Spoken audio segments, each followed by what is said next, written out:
नमस्कार, मैं हूं आलोक मेहता। एचएसआई में आपका स्वागत है। हमारा अनुरोध है कि आप एचएसआई देखें, लाइक करें, सब्सक्राइब करें, मित्रों को, ग्रुप्स को फॉरवर्ड करें और उनसे भी आग्रह करें कि वे भी सब्सक्राइब करें ताकि अधिकाधिक दर्शकों तक नियमित रूप से हमारी बात पहुंचे और उनके कमेंट्स, आपके कमेंट्स राय के रूप में हमको मिल सके। सुप्रीम कोर्ट सर्वोपरि, यूजीसी विश्वविद्यालयों के लिए सर्वोपरि, और यूजीसी के ऐसे नियम कानून बनाए जब सुप्रीम कोर्ट को यह कहना पड़ा कि क्या हम समाज को यूजीसी बांटने की कोशिश कर रहा है, बांटना चाहता है। उनका हम जितनी प्रगति की है, उनके शब्द है, हमने जाति विहीन समाज की दिशा में जो कुछ भी हासिल किया है। ये सुप्रीम कोर्ट के चीफ जस्टिस कह रहे हैं, मैं नहीं कह रहा हूं, जस्टिस सूर्यकांत जी, टॉप जजेस ऑफ इंडिया, उनकी राय है, मेरी राय नहीं है। हमने जाति विहीन समाज की दिशा में जो कुछ भी हासिल किया है तथा हम अब फिर से पीछे की ओर जा रहे हैं क्या? भारत की एकता शैक्षणिक संस्थानों में झलकनी चाहिए। यह हस्तक्षेप है। अभी ये कहानी अधूरी है। आप ये देखिए, बवाल मच गया यूजीसी के नियम से, और वो भी क्या, जातिगत भेदभाव के आधार पर यदि कोई किसी को तंग करता है तो उसमें खास SC ST बैकवर्ड जोड़ दिया गया। तो भाई दूसरा कोई है तो उसके लिए, इसीलिए उन्होंने कहा कि आप समाज को बांट रहे हैं। यदि किसी और जाति के साथ व्यवहार होता है तो वो क्या कहेगा, उसका नाम लिखने में क्या दिक्कत थी? समाज में छात्र तो सब बराबर है, सबकी एक जैसी ड्रेस होगी। जब स्कूल में तो एक जैसी ड्रेस होती, चलिए कॉलेज यूनिवर्सिटी में नहीं होती है, लेकिन जब भर्ती के समय में आपने कहा कि इसको SC ST कोटे की तरफ से है, ये माइनॉरिटी की तरफ से है, ये स्पेशल स्पोर्ट्स के कोटे से है, सब संभव है। आपने जो कुछ ऐसे जो पिछड़े रहे हैं, बैकवर्ड रहे हैं, उन सब के लिए प्रावधान यदि करते हैं तो किया। लेकिन जब एक बार भर्ती हो गया तो उसके बाद यदि कहीं कुछ टकराव होता है, कहीं कोई समस्या होती है, तब जातिगत आधार पर कैसे बांटेंगे आप? यूजीसी ने विश्वविद्यालय अनुदान आयोग, जो विश्वविद्यालयों को अनुदान स्वीकृति करता है, उनको मान्यता देता है, और इसलिए प्रधानमंत्री नरेंद्र मोदी तो बीच में कुछ एक योजना लाए हैं जिसमें कि ऐसे सारे जो सो कॉल्ड ऑटोनोमस बने हैं, इनको एक करके सब शिक्षित किया जाए। शैक्षणिक क्षेत्र में शिक्षा में क्रांति के लिए नई शिक्षा नीति तो आई है, लेकिन विश्वविद्यालय के जैसे योजना आयोग, नीति आयोग बन गया तो अब योजना आयोग पहले की तरह घिसा पिटा नहीं रहा। ऐसे ही विश्वविद्यालय अनुदान आयोग ने अपना नियम निकाल दिया। अब ये अलग बात है कि राजनीतिक दल, शिक्षा मंत्री ने उस पर ध्यान दिया नहीं दिया। आरोप यही आता है कि भाई इसीलिए तो शिक्षा मंत्री धर्मेंद्र प्रधान के खिलाफ मतलब पूरे देश में एक आवाज उठ गई। अब वो कहें नहीं, ये तो उनका यूजीसी का फैसला है। अरे भाई, यूजीसी को भी तो आप उसी से नियुक्त कौन करता है, उसके सदस्यों को, और इसलिए छात्रों का ये बवाल होना ये स्वाभाविक है। लेकिन सुप्रीम कोर्ट ने फिलहाल अंकुश लगा दिया, रोक लगा दिया। एक जो पूरे देश में बवाल मचा था एक समाज के एक बड़े वर्ग द्वारा, अब उसको आप कह सकते हैं कि ऊंची जाति के लोग हैं। ये देखिए, आरक्षण के मुद्दे पर कितना लोग आत्मदाह, और इस बार भी लोगों ने धमकी दे दी थी, आत्मदाह कर लेंगे हम। तो सुप्रीम कोर्ट ने रोक लगा दी। फिर मार्च की तारीख एक दे दी है, 18 मार्च को आप तक फिर से अपने पक्ष रखिए। लेकिन सरकार को तो पहले ही कह देना चाहिए था कि गलत हुआ है। लेकिन हाँ, ये सही है कि शिक्षा मंत्री चुनाव में कहीं उड़ीसा के चुनाव में हो, कि कहीं बिहार के चुनाव में हो, कि कहीं उत्तर प्रदेश के चुनाव में, मतलब उनकी व्यस्तताएं हो सकती हैं कि उन्होंने ध्यान ही नहीं दिया हो, या ध्यान दिया हो तो ये सोच करके कि बैकवर्ड यदि वोट हमारा है तो उसके लिए फायदा होगा, यदि इससे लोगों में पैदा होगा कि हम बड़े ही समर्थक हैं। तो सरकार जहां पर हिंदू विचारधारा जिसको आप बल देते हैं, तो राष्ट्रीय स्वयंसेवक संघ और प्रधानमंत्री नरेंद्र मोदी, गृह मंत्री अमित शाह का क्या स्पष्ट है कि भाई हम जातिगत भेदभाव के आधार पर हम नहीं चाहते हैं समाज में, हम सबको समान चाहते हैं, सबका हित, सबका विकास, यही तो नारा है ना। ये कहां से है कि हम जाति के आधार पर ही सबको देंगे, हम जाति के आधार पर शिक्षा देंगे, जाति के आधार पर खाना देंगे, जाति के आधार पर आप कोई उत्पीड़ित होगा तो न्याय देंगे। ये कौन सा नियम कानून है भाई? और इसलिए सुप्रीम कोर्ट ने कह दिया। लेकिन अभी सुप्रीम कोर्ट, चूंकि देखिए इसमें तो सरकार का पक्ष, सरकार ये ठीक है कि उस समय कोई विरोध नहीं किया, जो भी आया उस पर टिप्पणी नहीं किया। लेकिन सवाल ये है कि क्या इसको राजनीतिक, ये इस तरह की दलदल में देश को फिर से उसी समय में जो वीपी सिंह ने जो बर्बादी की तरफ जो कदम बढ़ाए थे और जो किया था जिससे कि एकदम पूरे देश में आग लगी, ठीक है, मंडल आयोग की सिफारिश में पिछड़े लोगों के लिए जो आरक्षण की बात हो, सुविधाएं हो, उस पर किसी को आपत्ति नहीं हो सकती है। लेकिन राजनीतिक इच्छा से जो किया जाता है, यहां अभी भी बेनिफिट ऑफ डाउट जिसको कहते हैं कि संदेह हमेशा न्याय के लिए होता है, तो इसलिए सरकार से पक्षपात रखिए।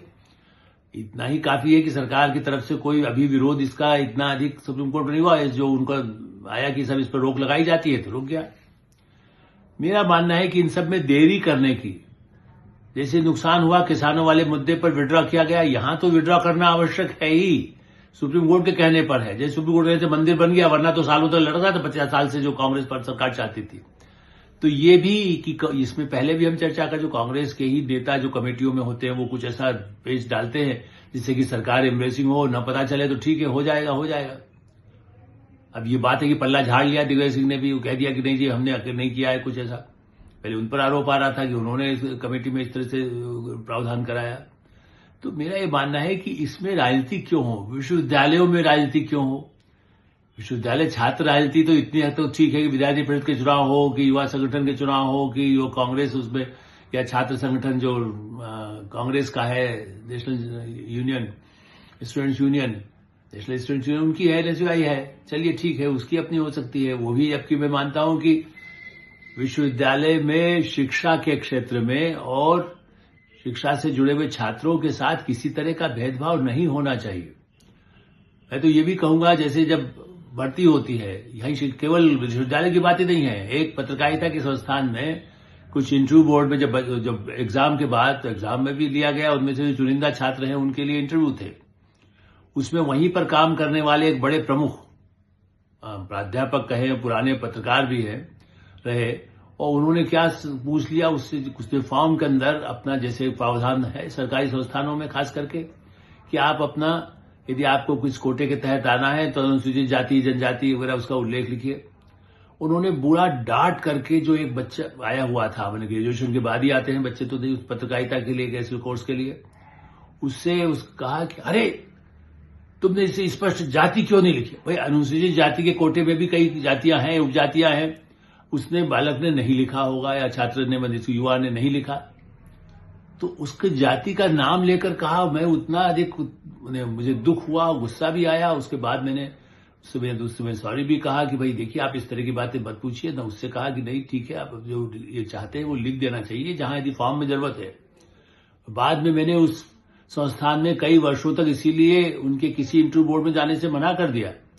मैंने कहा कि भाई ऐसे लोग यदि बोर्ड में बैठेंगे, इंटरव्यू बोर्ड में, जो जाति के लिए अपमानजनक बातें कहेंगे, तो जो 2 या 3 यदि वहां पर हैं, जो जिसको कह सकते हैं निर्णायक तय करने वाले इंटरव्यू बोर्ड में इंटरव्यूअर, यदि उनमें से कोई एक भी गाली देगा और बाहर जाकर कहेगा हमें तो नहीं पहचानते थे लेकिन एक ने गाली दिया, तो मैं भी जेल चला जाऊंगा। क्योंकि जाति सूचक अपमानजनक भाषा से किसी को अपमानित करना ही अपने आप में अपमान है। अब यहां पर भी यही बात है। लेकिन मान लीजिए वो उसने यदि अपर कास्ट का होता और लिख दिया है, तब मान लीजिए तो कि भाई तुमने क्यों नहीं लिखा अपनी जाति का नाम। तो जाति के आधार पर, धर्म के आधार पर, लिंग के आधार पर क्या इस तरह से तय होगा? तो सुप्रीम कोर्ट ने एक ऐतिहासिक एक तरह से टिप्पणी नहीं की है, आदेश कम से कम स्थगन तो दे ही दिया है, इसलिए मैं तो उसे आदेश कहूंगा। मैं तो मानता हूं कि सुप्रीम कोर्ट को और भी सभी क्षेत्रों में इस तरह के जो विवाद है उसको मिला करके ही साफ साफ सरकार को कहना चाहिए कि आप ऐसा कोई नियम कानून न बनाए जिसमें कि खास एक जाति के लिए किया जाता है, दूसरे के लिए, और खास करके छात्रों के लिए। आप देखिए यदि रैगिंग होती है, जिससे जुड़ा हुआ मुद्दा उसी पर है, यदि कोई हो रहा है, कोई किसी जाति का है तो वो अपर कास्ट का उसकी जाति लिखा होता है, उसको कई बार इतना मार किया था कि बच्चे स्कूल छोड़ करके कॉलेज में खास करके जो होती है, यूनिवर्सिटीज में होती है, तो लोग ऐसे, बल्कि ऐसे संस्थान जो प्रबंधन के हैं, मेडिकल के हैं कॉलेजेस, वहां तक कई छात्र तो बीच में पलायन करने की स्थिति में आए तक, इतना तंग किया जा रहा है। अब उसमें जाति कहां आती है? उसमें तो हुआ कि ये लड़का नया आया है, इसके साथ रैगिंग की जाए, जबकि उस पर अंकुश लगाने के कई, अब कुछ कठोरता बरती गई है हाल के वर्षों में, सरकारों ने, सब जगह राज्य सरकारों ने खास करके जहां जहां ऐसी पहल की है, और केंद्र सरकार भी ये कहता है कि रैगिंग पर कोर्ट भी कह चुका है। तो अपमान न किया जाए, लेकिन उसमें जातिगत आधार पर अपमान और सम्मान ये क्यों हो? और इसलिए दूसरा, लेकिन अब तक तो मैंने सुप्रीम कोर्ट की बात कही, ये कल फैसला आया, इस पर तो चर्चा बहुत सुन रहे होंगे आप भी, कई दिनों से वैसे विवाद गंभीर होता जा रहा है। अब आज क्या हुआ है, अब आज उसके बाद एक नई प्रतिक्रिया हुई है। इसके समर्थन में कुछ संगठन खड़े हो गए सुप्रीम कोर्ट के, निश्चित रूप से जो इसके लिए आंदोलन कर रहे थे, और दूसरे जो राजनीतिक दल जो चाहते हैं, या उनके जिसे कह सकते हैं भारत विरोधी जो अराजकता पैदा करना चाहते हैं, ऐसे राजनीतिक शक्तियां या ऐसे संगठन, जातीय संगठन, अब वो खड़े हो गए सुप्रीम कोर्ट के इस आदेश के खिलाफ जो उन्होंने स्थगन किया। जबकि भाई उसमें ये तो नहीं कहा गया कि उनको बैकवर्ड को या दलित को, जाति को, अनुसूचित जाति जनजाति के लिए जो है वो होने दीजिए, ऐसा तो नहीं कहा है। ये तो कहा है सबको समान करने को कहा है। लेकिन ये कि हम यदि हैं तो हमारे साथ अपमान हो तो अपमान, दूसरे का अपमान होता है तो वो हम कर सकते हैं, उसका हो सम्मान। ये तो वैसी भाषा हो गई। तो ये आग तो यूजीसी ने लगाई। जिम्मेदार इसके लिए शिक्षा मंत्री से भी लोग इस्तीफे की मांग करें, जो उनके भी समर्थक हैं, जो बीजेपी हिंदुत्ववादी संघ के समर्थक संगठन भी भारत में इस समय जोरों से आवाज उठा रहे हैं। क्योंकि देखिए, मंत्री के प्रति वो बड़े योग्य हैं, पेट्रोलियम में भी मंत्री रहे, काफी ईमानदार, उनके बारे में प्रधानमंत्री उनकी धारणा होगी। लेकिन सवाल यह है कि एक मंत्री जिम्मेदार होगा यदि कोई प्रमुख किसी भी संस्थान का, यदि कोई उसके से जुड़े हुए जिसके लिए जिम्मेदार वो भी है। क्योंकि यूजीसी ने निकाला तो क्या शिक्षा मंत्रालय सो रहा था जिसको जानकारी नहीं है, तो उसके लिए सेक्रेटरीज को डिसमिस करिए, यूजीसी के अधिकारी को डिसमिस करिए, मंत्री को इस विभाग बदल दीजिए यदि आपको बहुत ही काबिल है तो। लेकिन कार्रवाई क्यों नहीं होनी चाहिए? गलत निर्णय से समाज में कटुता पैदा हो, मामला अदालत में जाए और वो भी छात्रों को, युवाओं के भविष्य के साथ खिलवाड़ हो, ये बहुत गंभीर मुद्दा है।